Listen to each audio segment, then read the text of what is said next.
Hey, it's Jabo. Welcome to BrickTsar. I'm going to answer one of my questions that's been submitted by one of our longtime viewers, Martin Ferret. It's a BrickTsar answer thingy, you could say, but I'm also going to do a haul. I got a package here, and he asked a very good question. It's rather long. I'm trying to hit some of the highlights from the question, but basically, Martin's pretty smart, Martin Ferret. And he said you took parts from a set to build something. Okay, so that's normal. A lot of people do that. They take parts from one set, even sometimes to build another set, like you're piecing things together. He said that's understandable, but I do wonder something about that. To repeat, you have hundreds of thousands of pieces in your store. I have about 435,000 pieces in my store. He says, yet you need to open a set for a few parts. I've opened them for as few as one piece. So yes. How many pieces do you think a store, or whatever you have, would need for a customer to piece together any one set without having to make substitutions? Well, I'm going to stop right there because the easy answer to that is like when I part out a set, which I try to do multiple copies. So if I was parting out, let's just grab a set. If I was parting out this Captain America Hydra face-off thing, and I had 100 copies of it, and I parted them out and I put them all in my store, well, obviously that would be a set that somebody could piece together the whole set just in my store without having to go, or a store that had done that, without having to go to another store. However, that's not usually what's happening. What's happening is somebody's trying to piece together an older retired set. Most of the time people aren't going to be piecing together new sets that are in stores unless the exceptions are that, well, it wasn't in store, but it was like a Comic-Con exclusive, or it was a Bricklink designer program set that you missed. So then I guess it's not in stores, so that it's almost like it's retired since you couldn't get it. But so yeah, the time to get a complete set would be right after somebody had parted it out and put it in their store, but then why wouldn't you just buy the set if it was still available? So this is why it's a good question. He says, how many pieces? Okay, wait, let's see. So it's just a matter of having all the pieces for somebody to complete a set without having to go to another store. And so he says, now you say that would depend on the set. I should have read the whole question first. He's making my points for me now. He said, if the set in question has only 193 pieces, then the answer would be 193. However, the question is to piece together any one set. The customer goes to BrickSet and sees something like it says, I want to piece that together, but they want to buy it from one Bricklink store and they don't want to use a wanted list or quick buy. Yeah, I don't know if that's going to work. You'd have to put it in one, but it's easy to part out.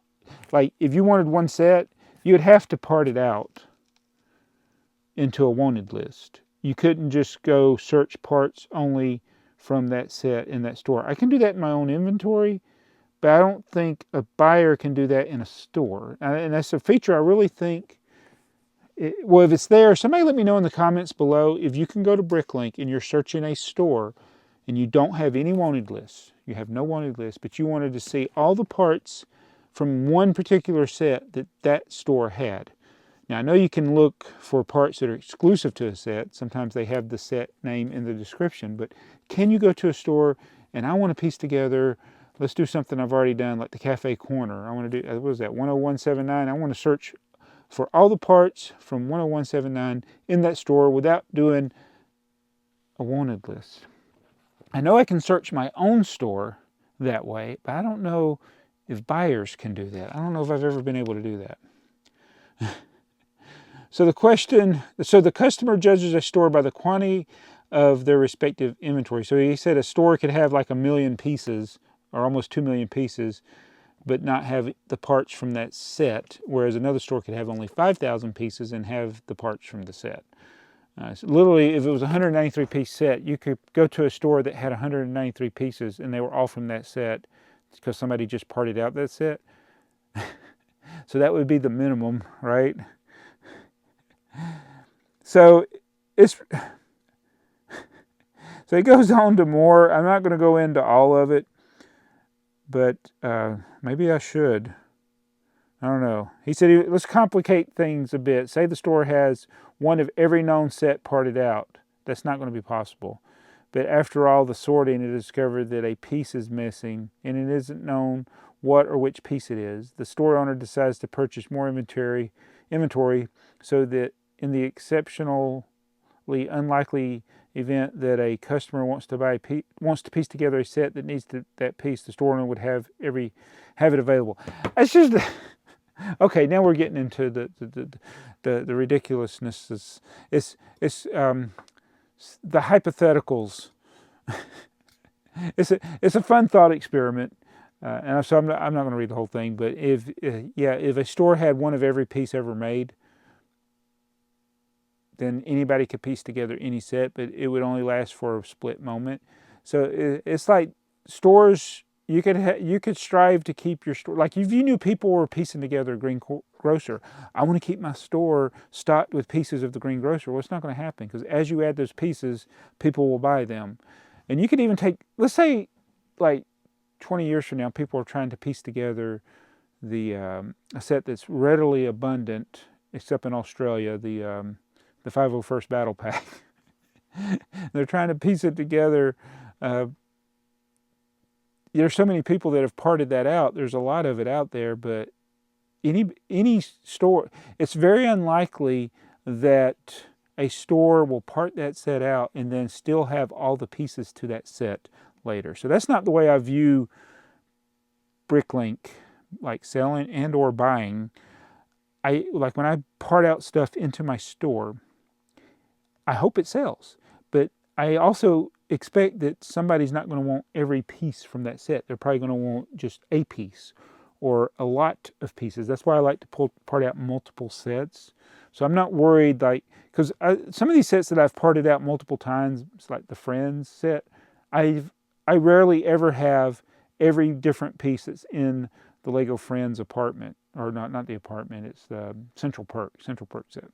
So I've parted it out multiple times, and every time there's new parts for my store, because one of those parts sold out. So there's certain parts that will always sell out if you don't have large quantities of them, like tiles and 1x2 plates for some reason.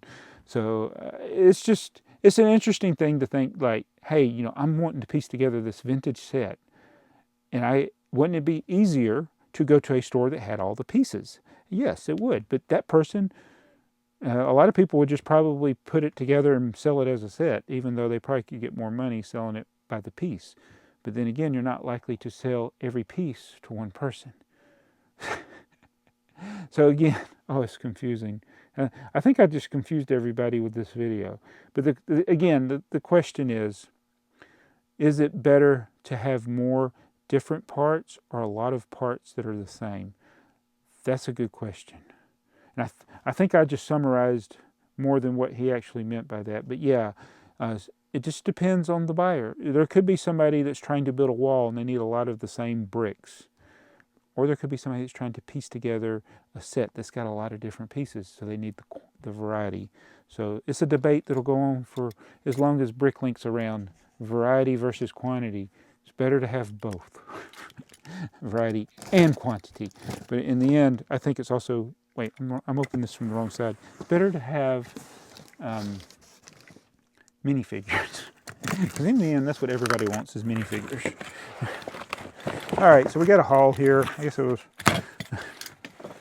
Are you a variety person or a quantity person? I do know that even if you're not trying to piece together a set, if you just got a lot of different wanted list items that you want, for whether it's be for mocks or multiple sets you're trying to complete, yes, you want to do that in as few stores as possible.